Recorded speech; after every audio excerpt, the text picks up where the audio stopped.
Ciao a tutti, benvenuti nel mio studio, un angolino della casa che amo tantissimo. Qui mi rifugio a forgiare le mie idee, soprattutto quelle che poi metto in pratica con i miei alunni. Io forgio le idee, poi i progetti li sviluppiamo insieme e mi piace dedicarmi alla lettura, c'è il mio pianoforte, insomma, svolgo molte attività in questa stanza. Oggi sono venuta principalmente perché volevo controllare che giorno fosse nato nonno Eugenio, perché fino a stamattina ero convinta il 25, poi mi è venuto il dubbio e vado ad aprire e cosa scopro? Che mio nonno, vado ad aprire questo documento e scopro che mio nonno è nato il 26. Ma perché ve ne parlo?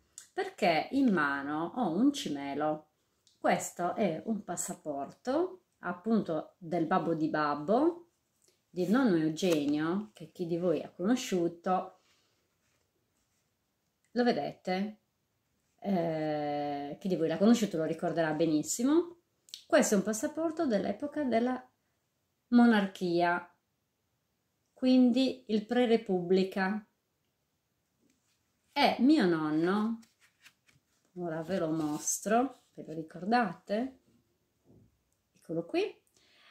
Mio nonno era classe 1899 ed è uno dei ragazzi d'Italia che ha contribuito alla vittoria durante la Prima Guerra Mondiale. Dopo la disfatta di Caporetto, quando vennero reclutati i ragazzi diciassettenni, mio nonno era uno di quelli e fortuna ha voluto che dal fronte tornasse. Lui ci ha insegnato la storia della Prima Guerra Mondiale che noi abbiamo imparato da bambini come se fosse quasi un racconto fantastico. Solo crescendo, quindi da grandi abbiamo capito che quella storia in realtà era qualcosa che veramente era accaduto e non uno di tanti racconti che ci leggevano nei libri, una delle tante storie fantastiche.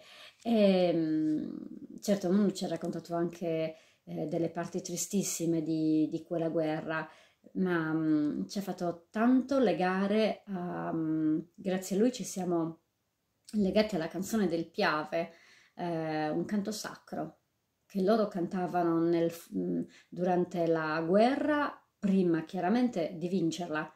Quindi questo canto patriottico è nato lì, nelle trincee, veniva cantato nelle trincee per rincuorarsi, per farsi coraggio tra loro.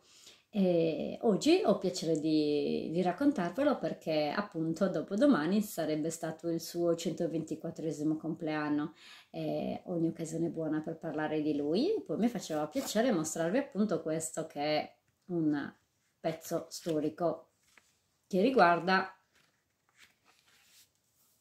il mio nonnino, un soldato di Esterzili. Vi saluto, vi auguro una buona notte e a presto.